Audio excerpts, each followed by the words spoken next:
যুদ্ধ থামলেও গাজায় থামছে না লাশের মিছিল। ধ্বংসস্তূপ থেকে আরো 22 মরদেহ উদ্ধার করা হয়েছে। এদিকে ইসরায়েলে 3টি বাসে বিস্ফোরণের পর পশ্চিম তীরে হামলা জোরদারের নির্দেশ দিয়েছেন ইসরায়েলি প্রতিরক্ষা মন্ত্রী। এর মধ্যে তৃতীয় বিশ্বযুদ্ধ বেশি দূরে নয় বলে সতর্ক বার্তা দিয়েছেন ডোনাল্ড ট্রাম্প। অন্যদিকে মিয়ানমারে জান্তা বাহিনীর হামলায় 10 দিনে 53 জন নিহত হয়েছেন। কাজী শাহরিনের ডেস্ক রিপোর্ট।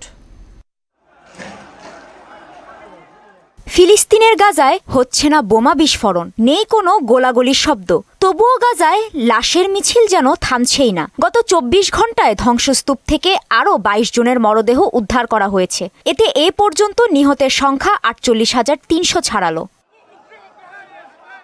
এদিকে বৃহস্পতিবার 4 ইসরায়েলি জিম্মির মরদেহ হস্তান্তর করে হামাস। তবে ইসরায়েলের সামরিক বাহিনী দাবি করেছে বন্দীদের 4টি লাশের মধ্যে একটি লাশ বেনামি। হামাসকে সঠিক লাশ ফেরত দেওয়ার দাবি জানিয়েছে তারা।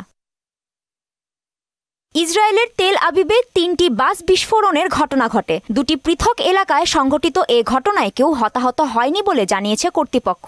এ ঘটনার পর ফিলিস্তিনের পশ্চিম তীরে হামলা জোরদার করার নির্দেশ দিয়েছেন দেশটির প্রতিরক্ষা মন্ত্রী ইসরায়েল ক্যাটস।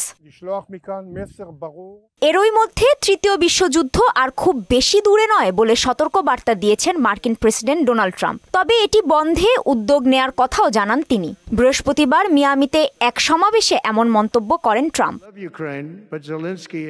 যুক্তরাষ্ট্রের কেন্দ্রীয় তদন্ত সংস্থা FBI এর প্রধান হিসেবে নিয়োগ পেয়েছেন ভারতীয় বংশোদ্ভূত ক্যাশ প্যাটেল। কংগ্রেসের রিপাবলিকান নিয়ন্ত্রিত উচ্চকক্ষ সিনেট বৃহস্পতিবার মার্কিন প্রেসিডেন্ট ডোনাল্ড ট্রাম্পের এ মনোনয়ন অনুমোদন করে। সিনেটে 51 ভোটে ক্যাশ প্যাটেলের মনোনয়ন অনুমোদন পায়।